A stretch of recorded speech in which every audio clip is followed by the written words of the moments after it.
우리는 지난주에 예루살렘으로부터 자리를 뜨지 말고 너의 삶이 내게서 들었던 아버지의 연결된 소식을 기다리라. 주께서 이렇게 분부를 하셨습니다.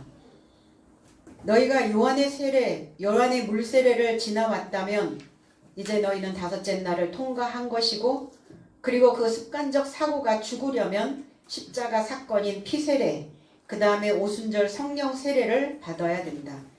성령 세례가 무엇이냐? 진리고 복음이고 연결된 소식입니다. 그 다음에 불 세례가 우리에게 기다려지고 있는데, 그 말씀이 복음이 연결된 소식이 내 속에 쏟아져서 불이 붙는 것을 불 세례라고 말합니다. 어떤 불이 나를 비추는 불이 되어져 있는가? 오늘 다 완성되어 전파하는 그 삶이 우리에게 있기를 또 간절히 소망하시고, 그리고 내 속에 남아있는 그 불순물들이 혹여 있다면 오늘 이 말씀이 내 안에 대접으로 쏟아져서 하나님의 그 말씀 안에 내 생각들은 죽고 주님 안에서 다시 증명된 그 증인으로서의 삶을 살아내는 오늘 한날이 되시기를 부탁을 드립니다. 6절로 8절, 저희가 모였을 때 예수께 묻자와 가로되 주께서 이스라엘 나라를 회복하심이 이때니이까 하니, 가라사대 때와 기한은 아버지께서 자기의 권한에 두셨으니 너희의 알 바 아니요 오직 성령이 너희에게 임하시면 너희가 권능을 받고 예루살렘과 온 유대와 사마리아와 땅끝까지 이르러 내 증인이 되리라 하시니라. 제자들의 삶이 함께 와서 주님에게 간청, 또 때로는 굉장히 강한 어조로 지금 주님에게 말을 하고 있습니다. 그래서 신문하여 말하되 그랬어요. 주여, 이 기한 안에 나라를 이스라엘로 독립하십니까? 회복이 아니라 독립. 7절, 그러자 그의 삶을 향하여 말씀하시되 아버지께서 자기 권한 안에 두신 때와 기한의 삶을 너의 삶은 알지 못한다.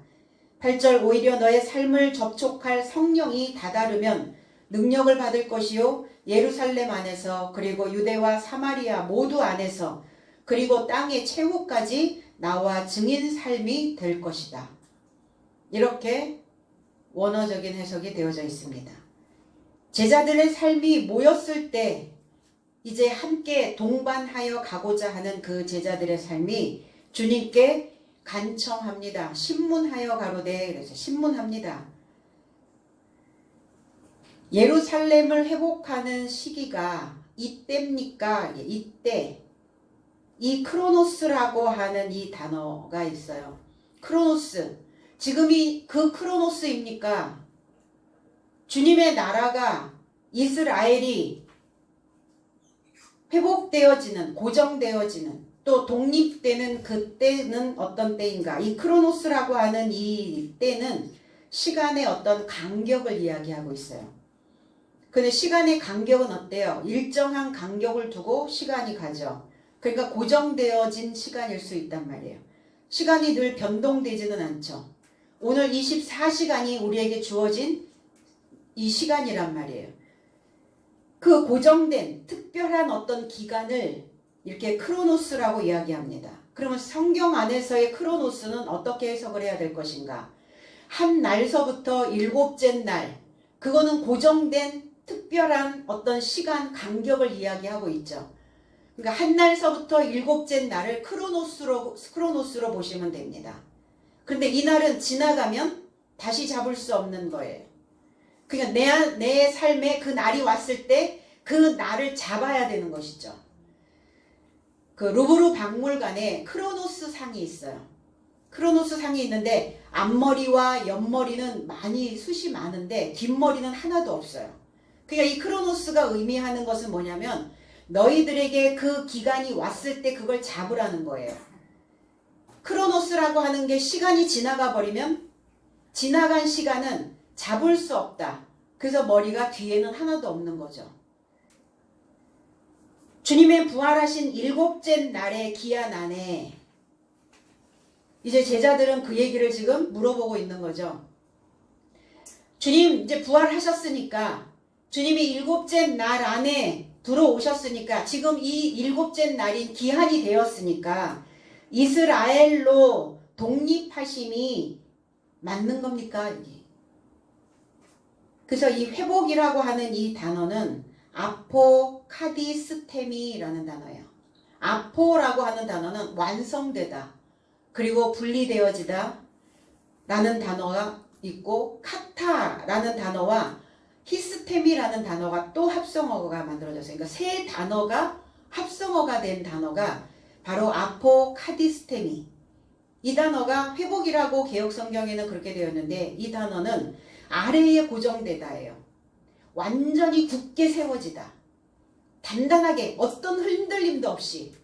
그러니까 이스라엘이 완성되어 우뚝 세워지는 이 기한이 된 겁니까? 이렇게 물어보는 거예요. 주님의 부활이 이루어졌으니까 일곱째 나란의 기한으로 이스라엘이 완성되어 세우시는 것이 이루어지는 겁니까? 그럼 이스라엘이 어떤 것입니까? 이스라엘이 저 먼 중동 땅에 있는 그 지경을 이야기하고 있을까요? 제자들이 왜 이 질문을 했을까요? 자기들이 이스라엘이란 말이에요.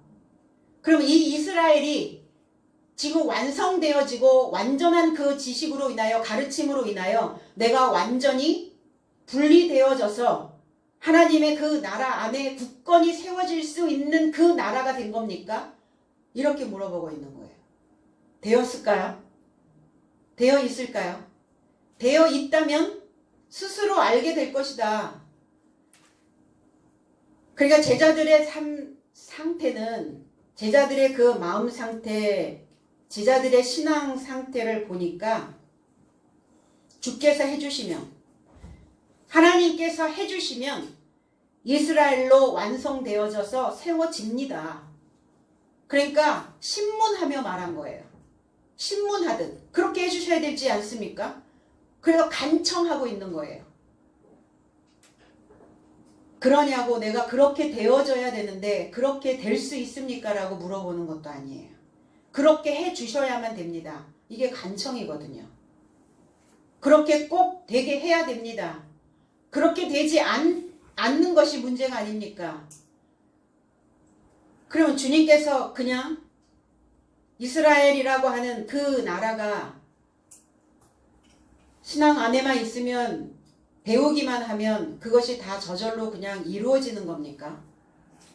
스스로, 자기 스스로, 자기 자신 안에서 하나님의 말씀이 성령으로 세례가 부어지며 세례를 받으면 진리 안에서 참 지식을 가지고 자기 자신의 삶을 들여다보는 겁니다.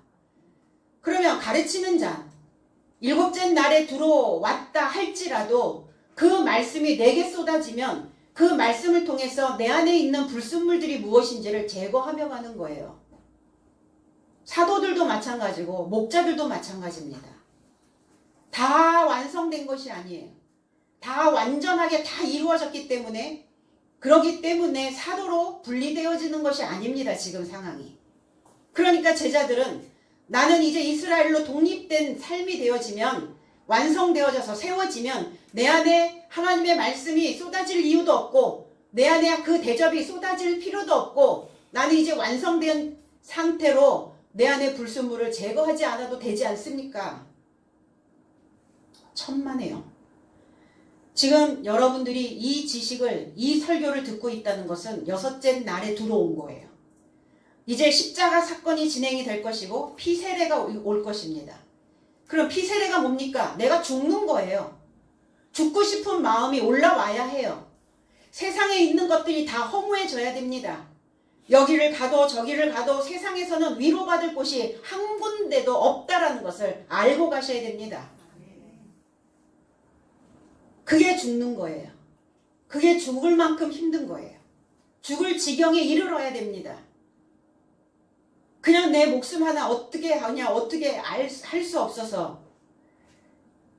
그래서 신앙을, 믿음을, 오늘 제자들은 다시 한번 이 성령이 무엇인지를, 그리고 이스라엘로 독립되어지고 굳게 세워지는 것이 무엇인지에 대하여 다시 한번 언급하고, 주님은 다시 한번 그들의 삶에, 너희들이 이제 사도로 삶을 살아낼 때 환경 속에서 어떠한 일이 벌어져도, 어떠한 사건이 벌어져도 너희들이 굳건히 세워질 수 있음을 오늘 다시 한번 하나님 앞에 서약하기를 원하고 계시는 겁니다.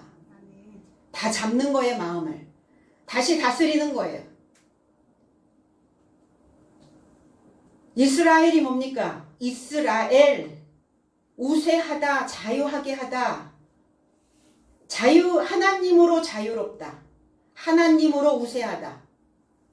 이스라엘이라고 하는 단어를 풀어보니까 손이 나와요. 그리고 이 손으로 이스라엘이 되어지려면 뭐 해야 돼요? 손 좀 보셔야 됩니다.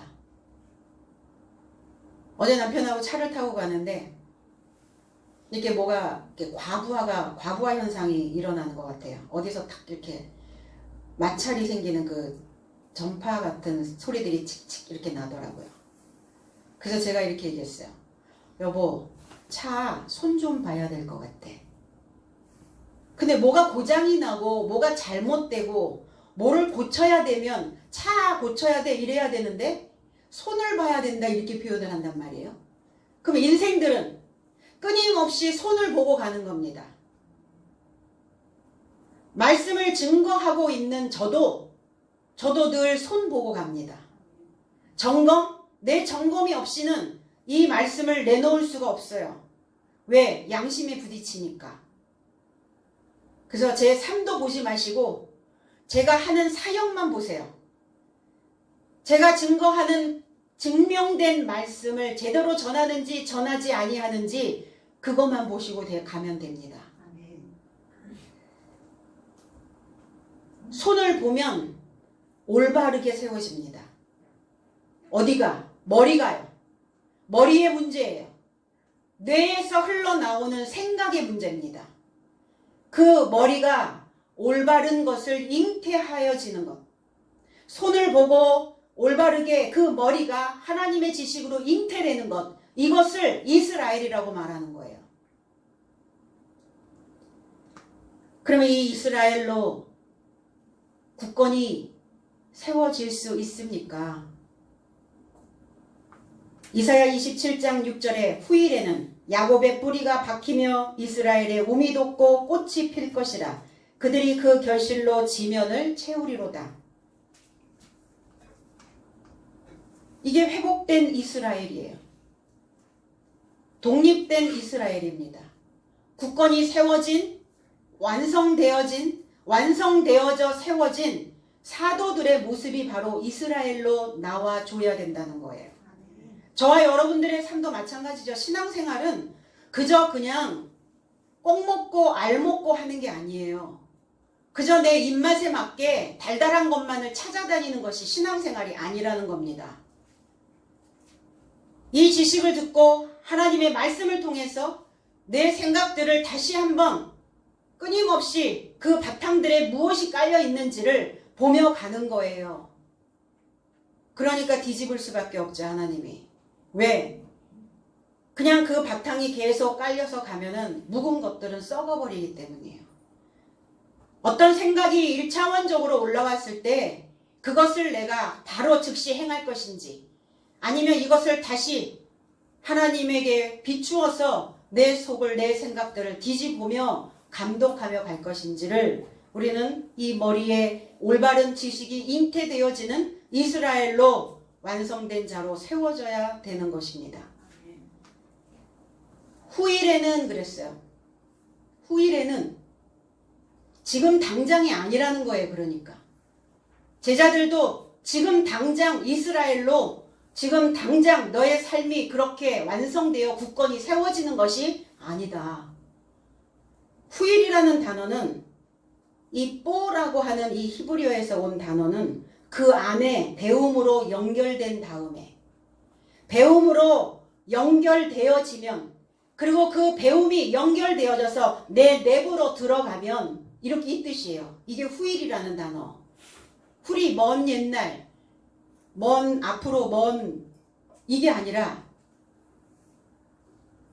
그 내부로 네가 들어가면 그 배움이 끊임없이 연결되어져서 너의 머리 안에 잉태되어진다면 노아가 방주를 지었을 때 거기에 노아의 식구와 거기에 짐승들이 방주 안으로 들어가고 그랬어요. 이게 들어가다라는 단어예요. 뽀라는 단어가. 들어간다면 그렇게 되어진 다음에 그 다음에 간청해라. 그 다음에 너희들이 원하는 것들을 간청해도 된다. 야곱은 누굽니까? 이야코프 발꿈치를 잡다라는 단어예요. 발꿈치를 잡으셔야 됩니다. 돌출한 부분들을 잡으셔야죠. 내 안에 하나님의 말씀이 내 속에서 돌출되지 않으면 그 말씀을 잡을 수가 없어요. 왜? 신앙생활이 밋밋해버리면 뭘 잡을 거냐고요.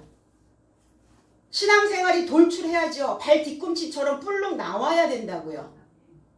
근데 내 속이 신앙생활을 하는 사람이나 하지 않는 사람이나 똑같이 밋밋해버려. 야곱이 안 되어 있는 거죠. 그럼 뭐가 돌출되어져야 됩니까? 하나님이 돌출되셔야죠. 그리고 끝까지, 마지막까지, 발꿈치 맨 끝 부분까지, 내 인생의 머리서부터 발바닥 그 끝 부분까지 하나님의 말씀이 돌출될 수 있도록 그 말씀을 붙잡아야 말씀이 돌출이 될 거 아닙니까? 붙잡지 않는데 그 말씀이 돌출될 수가 없죠. 잡아 끌면 끄는 대로 그 말씀은 내게 다가와 붙어요. 이게 야곱이에요. 그래서 아브라함, 이삭, 야곱의 하나님, 산자의 하나님, 오늘 저와 여러분들은 야곱이어야 될 줄로 믿습니다. 오늘 하나님의 돌출된 이 말씀들을 끝까지 붙잡고, 그리고 내 안에 무엇이 뿔룩 올라와 있는지, 그거는 세상의 것이 뿔룩 올라와 있다면, 내 목숨적인 것들이, 내 생각들이 뿔룩 올라와 있다면 그건 밀어내세요. 그건 밀쳐내고 들어가셔야 됩니다. 그리고 끝까지 내가 승리할 거다라고 하는 그 끝 부분을 붙잡으세요. 오늘 분명 하나님께서 우리의 생각들을 굳건히 세워주실 것입니다. 뿌리가 박히며 그랬어요. 샬라시, 뿌리가 내려지며, 뿌리가 굳건히 박히려면, 뿌리가 박히려면 어떻게 하셔야 돼요? 내려가야죠. 낮아져야죠. 겸손해져야죠. 붕붕 방방 뜨지 말고 겸손히 내려앉아야 돼요.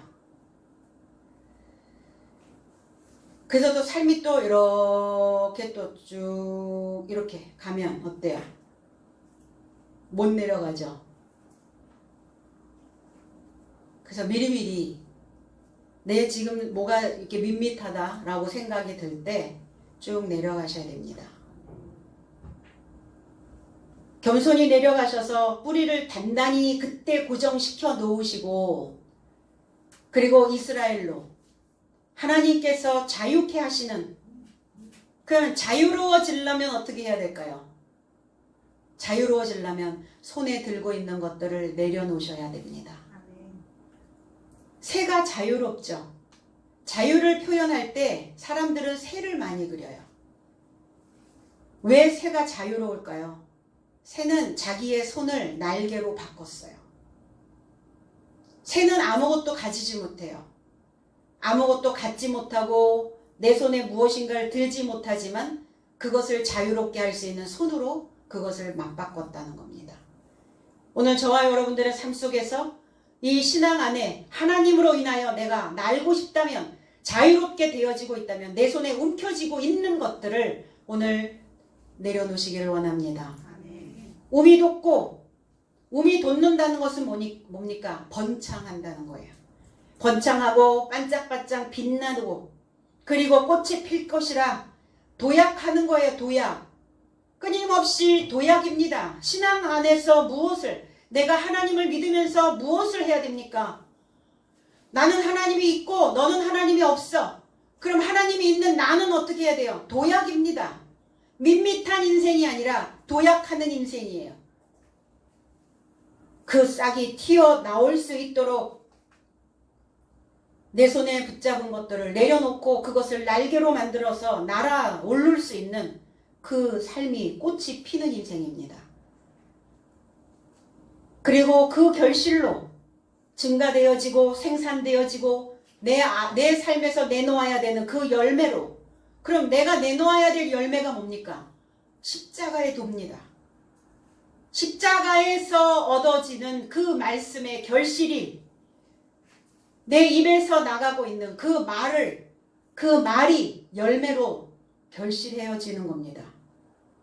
그것이 지면을 채우리로다.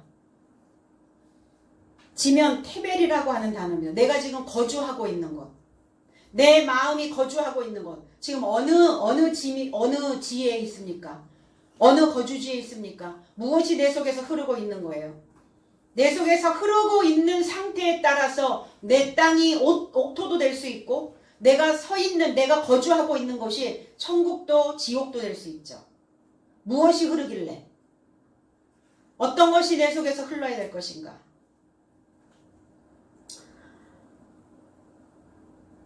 그리고 그 지면을 내 내부 안쪽에, 내가 거주하고 있는 그 내부 맨 깊은 곳, 그 안쪽까지 흘러 넘쳐서 채워주신다고요. 완전히 채워주시는. 근데 뭐 할 때? 그럼 무조건 그냥 믿습니다 하고 가면 되는가? 믿습니다 해보셨잖아요. 믿습니다 하고 왔잖아요. 근데 안 되잖아요. 그럼 뭐 하셔야 되냐고요? 작업이 들어가야죠. 작업하셔야 된다고요. 완전히 이 삶을, 이스라엘로 채워지는 이 삶을 내가 완전히 가지려면, 이스라엘을 완전히 세우시는 그 삶이 되어지려면 어떻게 해야 하는지 조건이 있어요. 이사야 27장 1절에 조건이 거기에 있습니다. 1절에 그날에 여호와께서 그 견고하고 크고 강한 칼로 날렘 뱀 리워야단, 곧 꼬불꼬불한 뱀 리워야단을 벌하시며 바다에 있는 용을 죽이시리라. 이렇게 되었을 때 이스라엘이 되는 겁니다.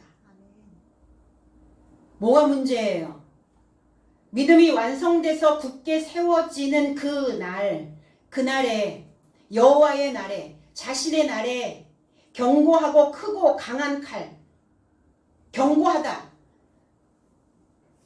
하나님의 칼이, 하나님의 말씀이 내 생각들을 베어내면 우리 안에 완고하였던, 단단했던 것들이 무너져 버립니다. 그리고 큰 거. 그러니까 우리는 하나님의 칼이 그냥 그걸 베어버리면 다 모든 게 될 거라고 생각하는데, 그 말씀의 칼이 베어질 때 상황이 어떻겠어요? 편겠어요?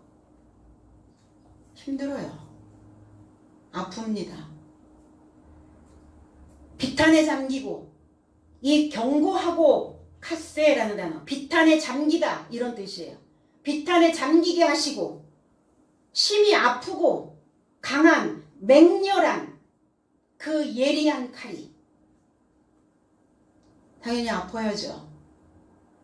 아픔 없이 성숙해질 수가 없기 때문입니다. 그럼 예리해지려면 뭐 하셔야 돼요? 바짝 말리세요.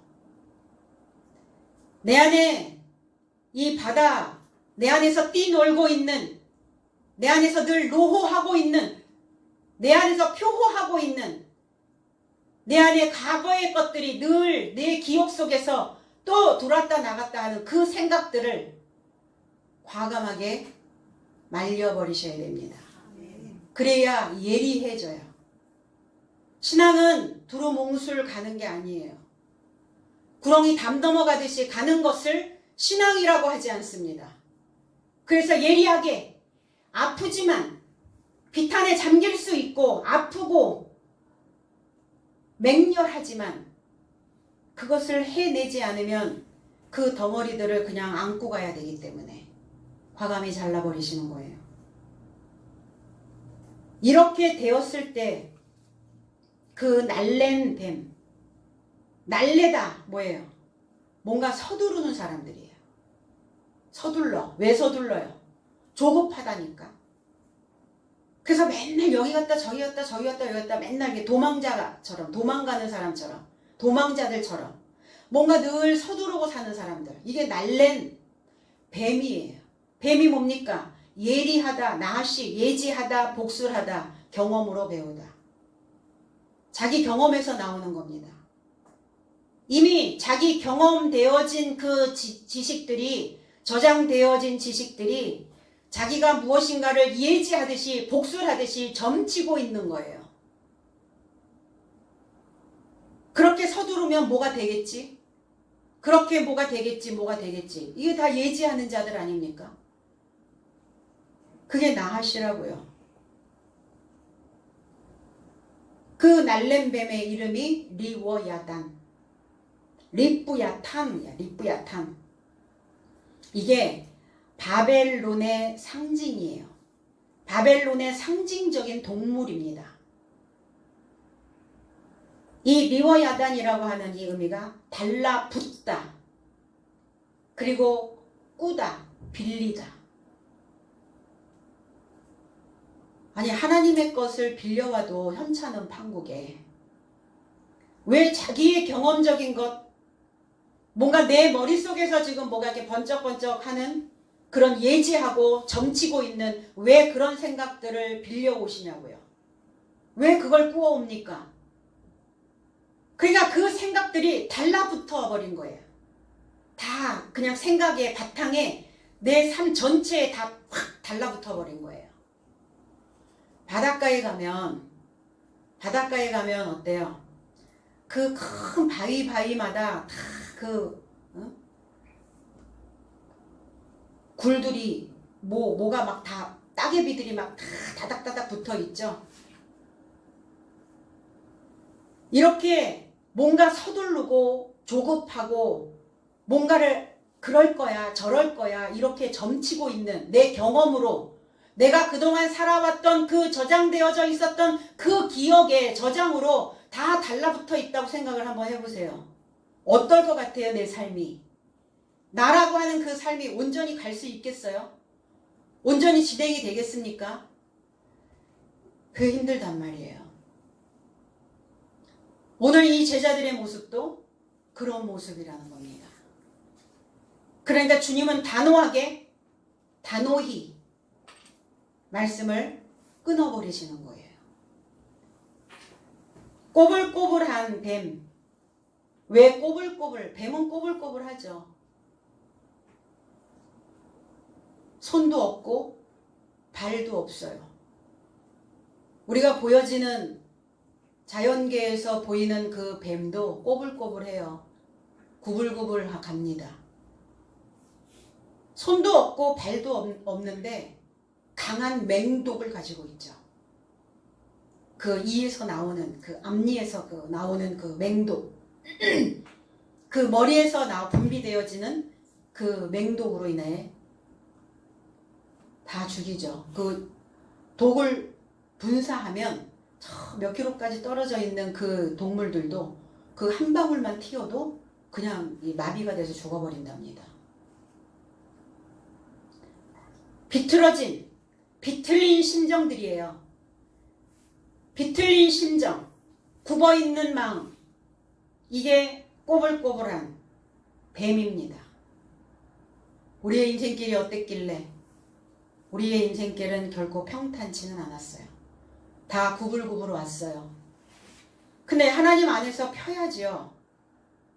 하나님 안에서 그래서 구불구불해진 거 하나님의 진리의 물로, 진리의 말씀으로, 참 지식으로 메꾸라고 배우고 가르치고 하신 것이죠. 그 뱀을 벌하시며 판단하시며 판결하셔야죠. 내 안에서 판결하셔야 된다고요. 내가 이 생각으로 계속 갈 건지, 이렇게 구불고 비틀려진 인생으로 또 다시 그 인생을 반복하며 갈 것인지 판결해내시고, 그게 어디에 있대요? 바다에 있대요. 바다. 노호하는 파도로 무엇인가 철썩철썩 끊임없이 그 생각들이 내 생각에 부딪히는, 이 바다에 있는 용을 죽이시리라. 용, 바다 괴물, 탄이라는 단어예요. 탄닌이라는 단어입니다. 길게 하다. 생각 너무 길게 하지 마세요. 가뜩이나 환경적으로도 힘든데 내 머릿속에서 뭔 생각을 이렇게 길게 갖고 가요. 아니 그게 하나님의 것이면 너무 좋죠. 필요한 것이면 길게 가지고 가셔도 괜찮죠. 그게 나를 살리고 이웃을 살리고 내 가정을 일으켜 세울 수 있는, 그리고 내 신앙 안에 도움이 되는 생각이라면 길게 가지고 가셔야죠. 불필요한 것들을 길게 가지고 간다고요. 꼬리에 꼬리를 물고 그게 뱀이란 말이에요. 꼬리 물고 가는 게 뭐예요? 내 경험에서 나온 지식들이지 않습니까? 오늘 그 구불구불한 비틀려 있는 그 리워 야단을 죽도록 내주시기 바랍니다. 죽어야죠. 세례가 뭡니까? 지난주에 뭐였어요? 성령 세례. 세례가 뭡니까? 말씀을 통해서 죽는 거예요. 죽어야 새로운 것을 내놓을 수 있기 때문이에요. 완전히 뒤집어지는 거죠. 말씀이 살았다면서요. 하나님 살아계신 하나님이시라면서 말씀이 내게 들어와서 나를 비탄에 잠기게 하고 나를 아프게 하고 나를 힘들게 하는 그 맹렬한, 나를 바짝 말리는, 그건 싫으신가요? 뭐는 좋고 어떤 거는 좋고 어떤 거는 싫으신 거예요. 그래서 이것을 죽도록 하나님께 내놓는 이 날이 되기를 원합니다. 뭔가 기대가 있었겠죠. 제자들이 물은 이유가 기대가 있었어요. 주님, 내가 드디어 완성된, 그리고 독립된 국권이 세워질 수 있는, 이제 흔들림 없이 이 사도로 갈 수 있는 그 이스라엘입니까? 지금 그 기한이 된 겁니까? 주님이 일곱째 날에 들어가셨으니까 우리도 따라서 같이 일곱째 날이 되어진다면 그게 가능하지 않습니까? 가능하지 않아요. 다 각자 가는 거예요. 부모의 신앙에 따라 자녀들이 가지 않습니다. 지도자의 신앙에 따라 성도들도 마찬가지예요. 그러나 뭐 하셔야 돼요?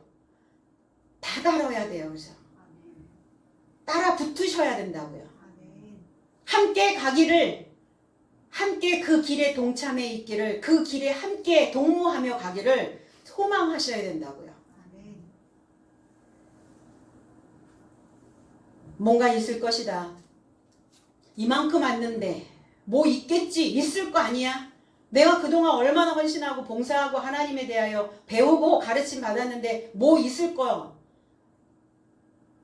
기대감이 있었겠죠. 그러나 거저 얻어지는 것은 없습니다. 주님과 공동 작업을 해야만 해요. 그래서 바벨의 바다, 바벨에서 나오는 이 바다 괴물을 죽도록 하나님께 내어줘야 그것이 처리가 될 수 있습니다. 하나님께 내어줘야죠. 내 속에서 내가 아무리 처리하려고 해도요, 안 돼요.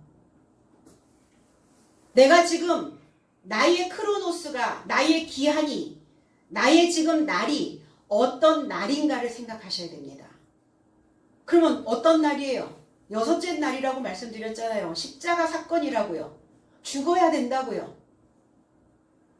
생각을 그렇게 정리를 해 놓으셔야 됩니다.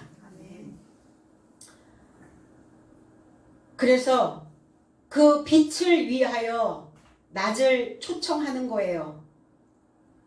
일곱째 날, 밤낮이 없는 날이에요.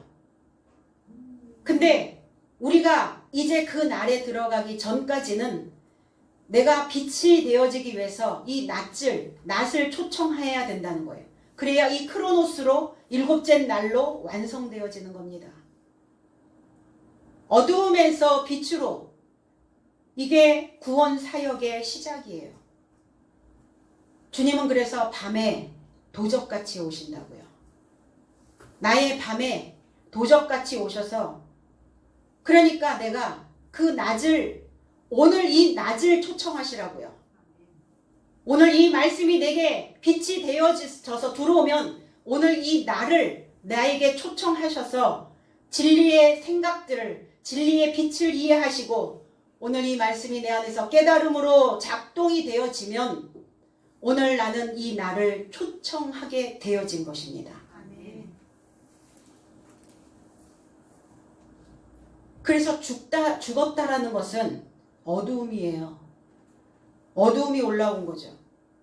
그럼 어두움이 올라오면 어두움의 상태에 있다면 이제 빛을, 나를 초청해 그 말씀을 초청하셔야 그래야 내가 그 삶으로부터 죽고 다시 새로운 인생길을 걸어갈 수 있게 되어지는 것입니다.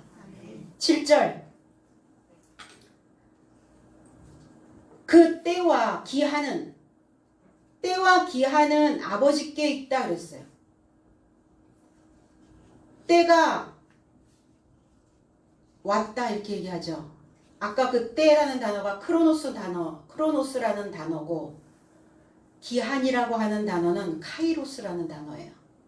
그 크로노스와 카이로스, 일곱째 날 안에서 카이로스가 있거든요. 카이로스는 어떤 시기, 적기 이렇게 얘기하죠.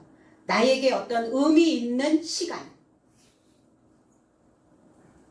내가 삶에 의미를 갖다가 두면 그게 나의 시간이 되는 거예요. 나에게 의미 있는 것, 무엇에 의미를 두고 사는가? 의미가 없어요? 신앙생활, 하나님에게 의미를 두지 않는 자, 그럼 내 시간은 없는 거예요. 내 시기는 오지 않는 거예요. 의미가 없이 사는데 내게 무슨 카이로스가, 내게 맞는 어떤 시기가 오겠냐고요.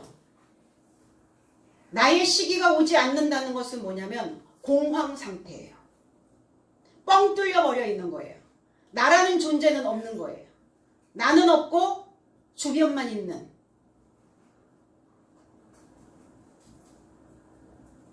의미가 없으면 나의 시기는 만들어지지 않습니다. 그래서 이 카이로스라고 하는 이 시기가 나에게 의미 있는 시기. 사람들은 의미 부여를 하죠. 오늘은 어떤 의미를 부여하며 살까? 의미 부여하는 게 싫으시다고요? 그럼 삶에 의미가 없는 거죠. 뭔가의 의미 부여를 하고 살아요. 의미 부여를 하지 않으면 매사에 흥미가 없어집니다. 즐거움이 없어요. 감사가 없습니다. 기쁨이 사라져요. 행복하지 않아요. 자, 먹는 거의 의미 좋아요. 내가 먹어서 무엇인가 건강한 삶을 만들어내고자 하는 의미. 그럼 저와 여러분들에게 삶의 의미가 뭐가 있을까요? 세상 거, 보여지는 물질계, 내놓으라 할 만한 것 없어요. 그럼 저와 여러분들에게 의미는 하나님이시죠.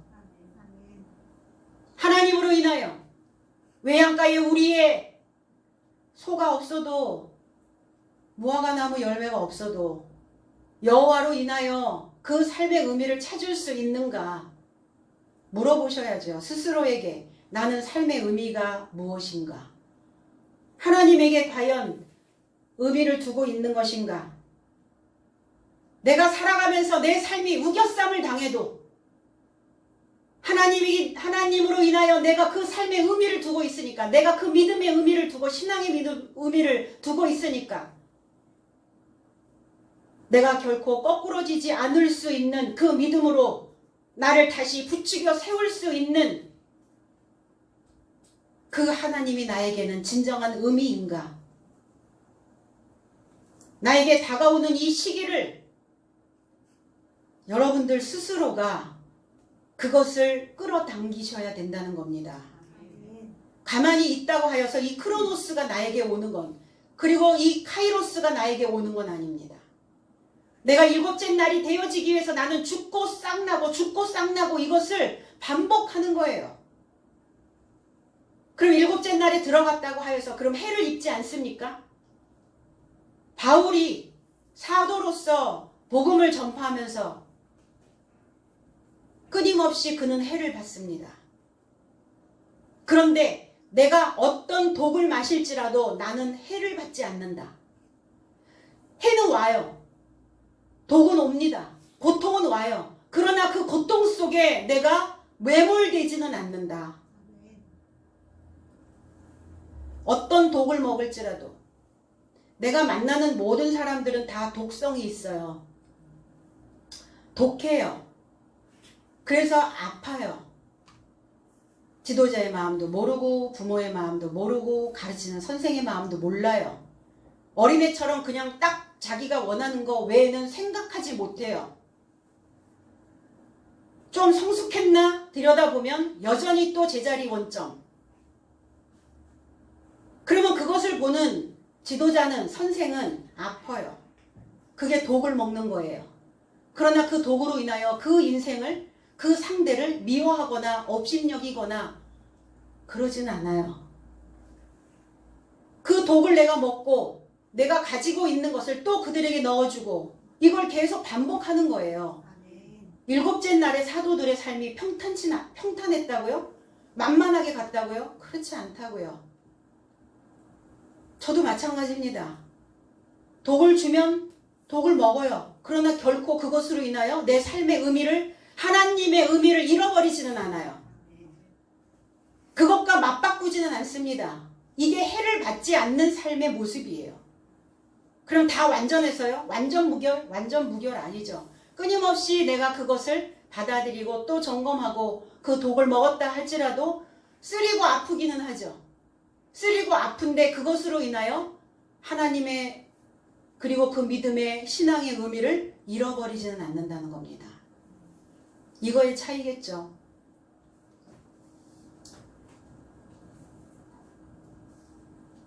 마음을 감찰할 시기가 되었습니다. 사도로서의 길을 가는 거예요. 사도행전은요. 그러면 제자들을 붙잡으시고 공생의 기간 동안 가르치는 그 주님의 스라에 있을 때와 또 다른 패턴들이 진행이 되겠죠. 오늘 주님은 이제 제자들을 사도로 완성되어져서 완전히 분리시켜야 되신 그 상황이 벌어졌기 때문에 그 마음을 감찰하는 그 시기를 또 말씀하고 계시는 거죠. 제자들의 삶이 사도로 완성되어져 세워져야 하기 때문에 짐이 부과되어지는 겁니다. 가뿐해요? 가뿐하지 않습니다. 뭔가 중요한 직무를 맡은 자들은 가볍게 갈 수는 없습니다. 무겁습니다. 그래서 그 짐을 내가 부과받아야 되는 그 시기, 내 삶이 이제 6째 날에 하나님의 말씀으로 인하여 십자가 사건을 경험해야 되는 그 시기, 그래서 그 때와 기한, 그 크로노스와 그 카이로스가 같이 이렇게 진행이 되는 거예요. 6째 날 안에 나의 시기는 지금 어떤 시기인가? 내가 십자가에서 죽어야 되는 시기거든요. 그러니까 휘청하는 거예요. 휘청하죠. 인간인데, 육체를 가지고 있는데, 감정을 가지고 있는데 휘청하지 않으면 비정상. 그러나 하나님의 의미를 다시 되새김질 해야 되는 그 시기가 되었다는 겁니다. 아버지의 권한에 두었다. 아버지의 특권이다. 그러면 그 크로노스와 그 카이로스는 아버지밖에 모른다. 아버지만 아시는가?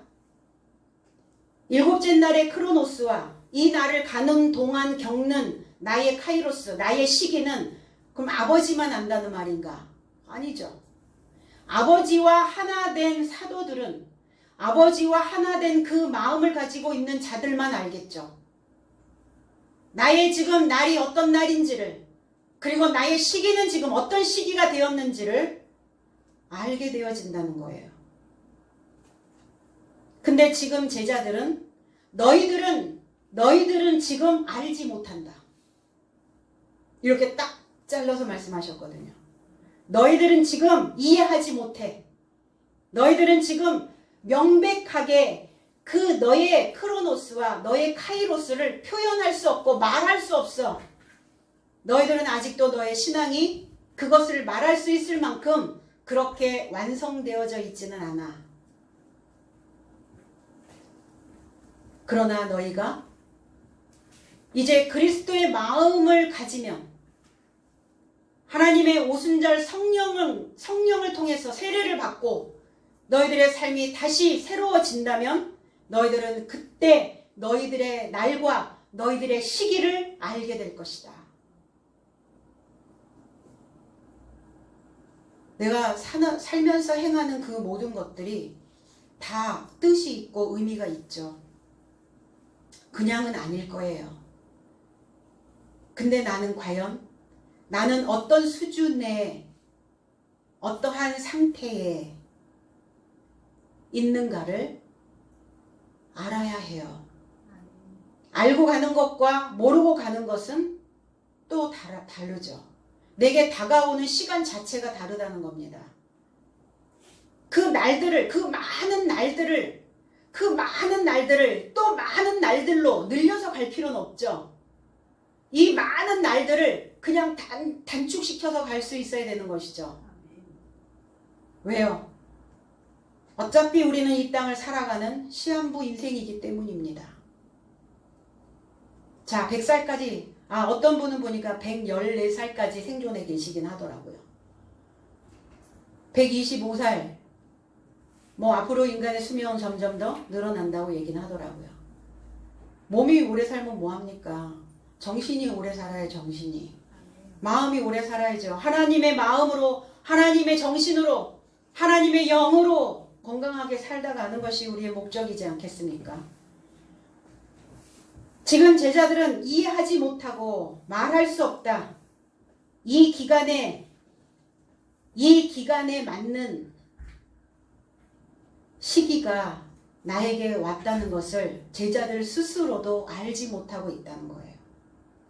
언제 아는가? 아들의 명분을 쟁취하셔야 돼요. 아들의 명분을 쟁취. 자, 우리는 설교를 들을 때, 말씀을 들을 때, 신앙생활 할 때 뭐예요? 말씀이 살았고 운동력이 있어 내 관절과 골수를 찔러서 쪼갠다. 우리 끊임없이 그 성경의 구절을 우리는 외워왔어요. 그런데 말씀이 들어와서 이제 네가 지금 어떠한 지금 기간을 그리고 어떠한 시기를 가야 되는지 말씀이 들어와서 꽂히면 견디지를 못해요. 내가 그 시기가 되었다는 것을 이해하지 못하는 거예요. 내가 지금 때가 되었구나. 내가 그 기한에 이르렀구나. 그럼 내가 지금 말씀을 통해서 전쟁을 통해서 이거를 쟁취해야 되는 그 기간이구나. 그 시기가 왔구나. 이거를 실체로 받아들이지를 못해요. 이거의 차이예요. 그 전쟁을 하나님께서 도울 수 있도록 하는 자와 하나님에게 의미를 두지 않고 하나님하고 상관없이 혼자서 싸우는 것과 이 다르잖아요. 이게 끊임없이 말씀이 실체고 말씀이 실존이고 그리고 그 명분을 내가 쟁취하기 위한 전쟁을 치러야 된다라고 누누이 얘기를 했는데도 막상 내 앞에 다가오면 나하고는 상관없는 일이 돼버리는 거예요. 그러니까 어때요? 혼자 싸우죠. 혼자 싸우면 많은 날들이 지나갈걸요. 길게 갈걸요. 또 꼬불꼬불해지고 굽어있고 휘어져 있고 생각이 평탄치 않단 말이에요. 그래서 모든 삶의 주인이 되면 모든 삶이 뭐예요? 내 안과 밖에 있는 나의 모든 삶, 나 자체가 모든 삶, 머리서부터 발끝까지 나의 모든 삶이 내게 속한 모든 것이 바깥도 그렇고 안도 그렇고 같아져서 이것이 주인이 될 수 있다면 그렇다면 너의 기한과 너의 시기를 알 수 있다. 아버지와 하나 된 지식의 소유자가 된다면 하나님이 우리에게 주시는 그 특권을 내가 갖게 된다면 내가 어떠한 기간과 어떠한 시기가 되었는지 알 수 있을 것이다. 그러나 지금 너희는 알지 못한다. 주님 탁 얘기하시잖아요. 사도행전인데도. 왜? 제자들 아직도 그 어린아이와 같은 그런 상황들이 여전히 주님께서 해줄 것이고 씹어서 먹여주실 것이고 다 만들어서 요리해서 주실 것이다 라고 생각하고 있기 때문에 내가 이만큼 왔는데 뭔가 해주시겠지. 스스로 돕는 자를 돕는다고요. 하늘도. 그건 세상 사람들도 다 아는 이치예요. 신앙 안에서 그거를 모르고 간다는 건 말이 안 되잖아요. 8절 내 삶에 나의 삶에 자 우리는 이 8절을 상당히 많이 외웠죠. 오직 성령이 너희에게 임하시면 임한다는 게 뭡니까? 임한다는 게 자 임한다는 단어와 다다르다라는 단어는 달라요. 임한다는 것은 난 가만히 있어도 하나님을 쑥 이렇게 임하는 것이고 다다르는 것은 내가 다다뤄야 돼요. 내가 다가가야죠. 내가 거기에 근접하도록 다다라야죠. 이게 다르단 말이에요. 내 삶에 접촉할 성령이 다다르면 능력을 받을 것이요. 그래, 그러면 능력을 받게 되면 그 기한과 그 시기를 알게 될 것이다. 예루살렘 안에서, 예루살렘이 뭡니까? 평화의 가르침이 흐르는 거예요. 평화의 가르침이 흐른다는 것은 뭐예요? 믿음으로 장성한 자의 삶이라는 겁니다. 믿음으로 굳게 세워진다는 거예요. 삶이 나를 우겨싸도 하늘을 향하여 손을 뻗을 수 있는 지혜를 가지고 있는 그것을 예루살렘이라고 말하는 겁니다. 예루살렘 안에서, 그러니까 안에 있어야죠. 말씀이 흐르는 그 지시가 안에 있어야 된다는 거예요. 유대는 뭡니까? 예후다라는 단어예요. 히브리어로 예후다, 귀명한, 귀한 이름이란 뜻이에요. 귀한 이름이 되어진 자들을 우리 한번 봅시다. 그 삶을 허술하게 보낸 적이 있는가? 다다르려고 손을 펴서 잡은 자들이에요. 악착같이 가서 잡은 자들입니다. 모한 것을, 높은 것을, 수준 있는 것을. 그런데 손을 펴서 잡는데 늘 하찮은 것만 잡는 사람들이 있어. 똑같은데, 같은 가격인데, 이왕이면 조금 더 품격이 있는, 조금 더 값진 그런 것들을 손을 펴서 잡아야 되는데 나는 내 삶에 무엇을 지금 손을 펴서 잡고 있는가? 뭘 잡아 당기고 있는가? 자신 스스로를 귀명하게도 만들고요. 자기 스스로를 천명하게도 만듭니다. 천한 이름으로, 귀한 이름으로 스스로 만드는 거예요. 내가 손을 펴서 무엇을 잡았는가에 따라서 잡은 거 펴보면 귀한 것인지 허접한 것인지 우리가 생각하고 있는 것 중에 우리가 생각하고 있는 것들을 잡아서 내가 손바닥에 올려놓고 그것을 볼 수만 있다면 한번 펴서 보세요. 여기에서 쓸만한 것들은 얼마나 되는지, 몇 가지가 되는지. 이 유대, 귀한 이름이에요. 저와 여러분들은 귀한 이름입니다. 내 삶에 하나님이라고 하는 의미를 두는 순간 저와 여러분들의 이름은 귀한 이름이 되어버렸어요. 이것을 허접한 이름으로 바꿀 수는 없잖아요. 이제 와서 이제 사도로 가야 되는 이 준비 단계에서 복음을 전해야 되는, 전파해야 되는, 하나님의 말씀을 가르쳐야 되는 그 상황에서 그리고 사마리아 안에서 사마리아 자신을 지키는 겁니다. 누구도 나를 지켜주지 않아요. 내 안에 교훈이 나를 지킬 뿐입니다. 하나님의 그 지식이 나를 지키고 하나님의 말씀의 망대에 올라가서 나를 봐야 되는 거예요. 이게 사마리아. 세상에 지지 말고 세상을 이겨야죠. 내가 세상을 이겼노라. 그 천한 그 삶을 내가 이겨야지 내가 유대와 사마리아가 될 수 있죠. 나를 지켜보는, 세심히 보는, 하나님의 말씀으로 나를 울타리 쳐줄 수 있는. 그래서 이 샤마르라고 하는, 이 사마리아라고 하는 이 단어는 진짜 물로 하나님의 생각으로 내 머리를 연마하는 거예요. 이거를 사마리아라고 말합니다. 하나님 실망시키지 마시고, 하나님을 실망시킨다는 것은 뭐냐면 자기 자신에게 실망하는 거예요.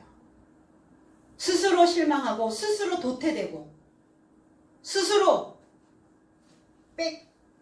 뒤돌아보는 인생입니다.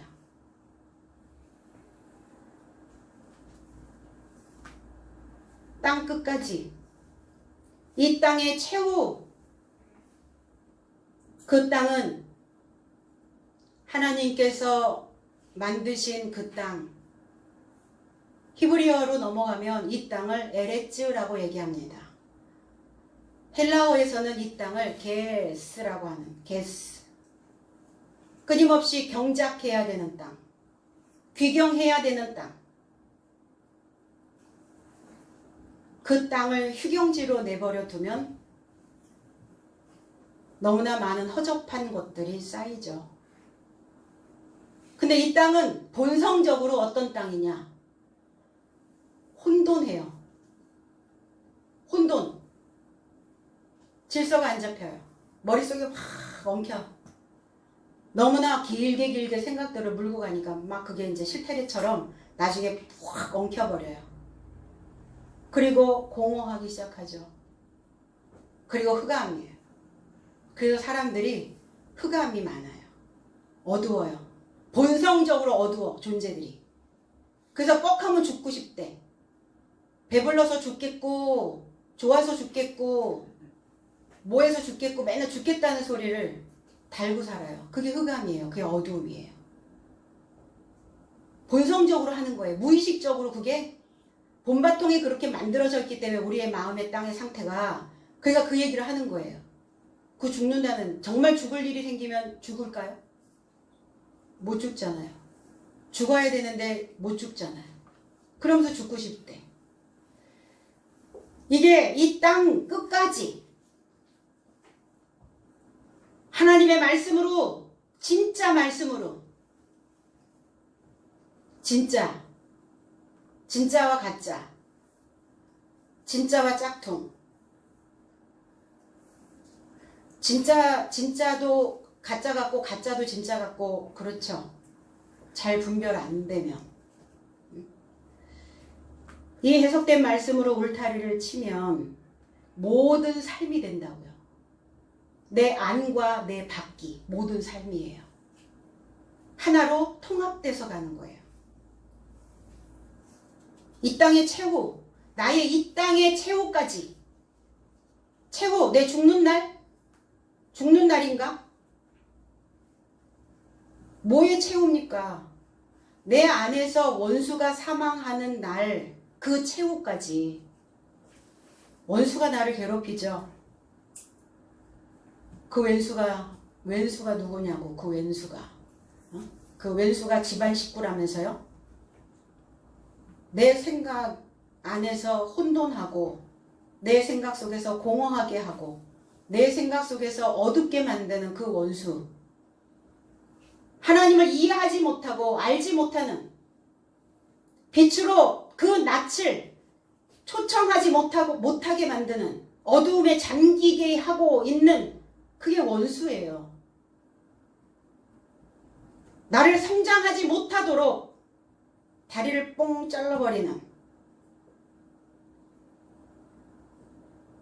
이런 생각들이 다 원수.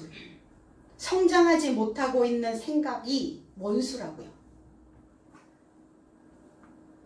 그 원수가 나를 괴롭히죠. 끊임없이 독을 분사하는 거예요.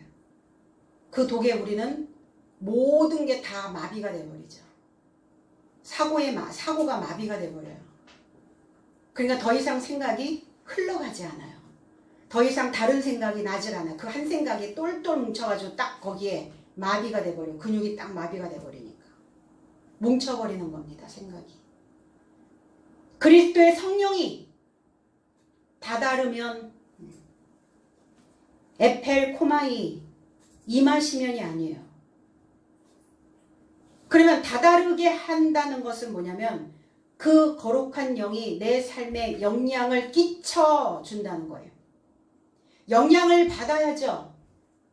아니 하나님을 믿으면서 하나님으로 인하여 영향을 받지 않는다면 성령은 구경도 못하게 되는 것입니다.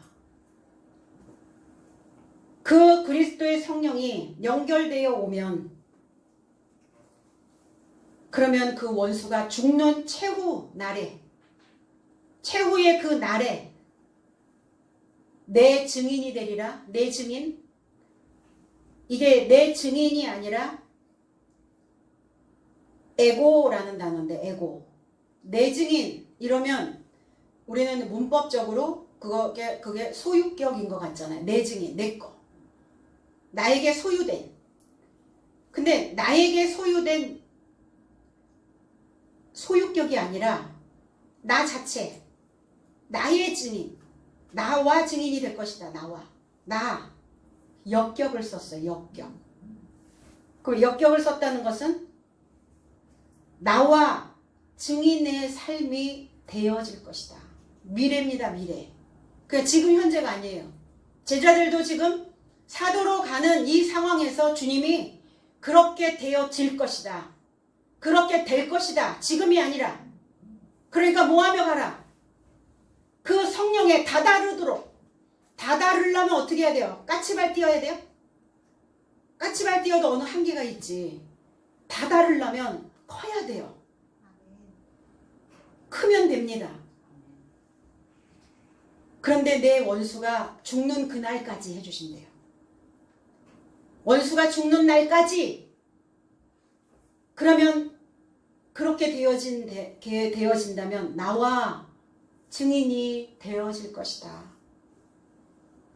우리에게 주시는 위로의 메시지입니다. 주님 현재 내 상태를 보니까 나는 아직도 주님께 다다르지 못하고 여전히 주저앉아있는 안진뱅이처럼 여전히 어린아이처럼 내 이름을 귀하게 여기지 못하고 하나님으로 인하여 내 삶의 의미를 찾지 못하고 있었다 할지라도 주님 그렇게 되어질 것을 나에게 위로의 말씀으로 주시니 이 제자들은 사도로 이제 완성되어져서 하나님의 그 성령이 그들의 삶에 다다를 수 있도록 성장하는 거기에 목적을 두고 가는 거예요. 헛되지 않습니다. 주님과 연합되어져서 증인의 삶이 될 것이다. 그래야 원수의 생각이 죽어야, 그래야 너의 삶과 나의 삶이 하나가 되어지는 그 나와 증인이 되어지는 그 삶으로 네가 많은 사람들에게, 보여지는 사람들에게, 네 자녀들에게, 네 주변에 있는 사람들에게 증명된 삶을 내놓을 수 있을 것이다. 증명할 수 없다면 그것은 거짓입니다. 하나님을 믿는 우리가 하나님을 믿는 그것으로 인하여 증명할 수 없다면 거짓이라고요. 그래서 내 안에 오래된 꼰대 같은 생각들, 그런 생각들 오늘 다 폐기 처분하시고 오늘 그 기한이 그리고 그 시기가 나에게 이르렀다는 것을 여러분들이 생각하시고 하나님의 일을 게을리하지 아니하는 오늘 그 원수는 무적행에 넣으시고 그리고 잠그시고 증인으로 증명서를 발급받는 오늘 귀한 날이 돼야 될 줄로 믿습니다. 사는 날 동안요. 저도 마찬가지고요. 여러분들도 마찬가지예요. 그런데 위로받을 수 있는 것은 저와 함께 동행하는 동력자가 있기 때문에 위로받는 거예요. 나 혼자 걸어가는 이 길이라고 그러면 난 억울하죠. 힘들죠? 어디다 기대요? 어디에다 하소연합니까? 하소연하며 가는 거예요. 함께 친구들끼리. 그래서 사는 날 동안 이 작업은 나의 시기가 될 때마다 하셔야 됩니다. 한 번 끝나면 되는 게 아니에요. 그래서 오늘이 바로 나에게 주어진 이 크로노스와 나에게 주어진 이 카이로스, 그 시기가 되었다는 것을 여러분들이 꼭 생각하시고 오늘 이 기한과 이 시기를 맞이하는, 그리고 그 날에 다다르는 저와 여러분들이 되어지기를 주님의 이름으로 축복합니다. 기도하겠습니다.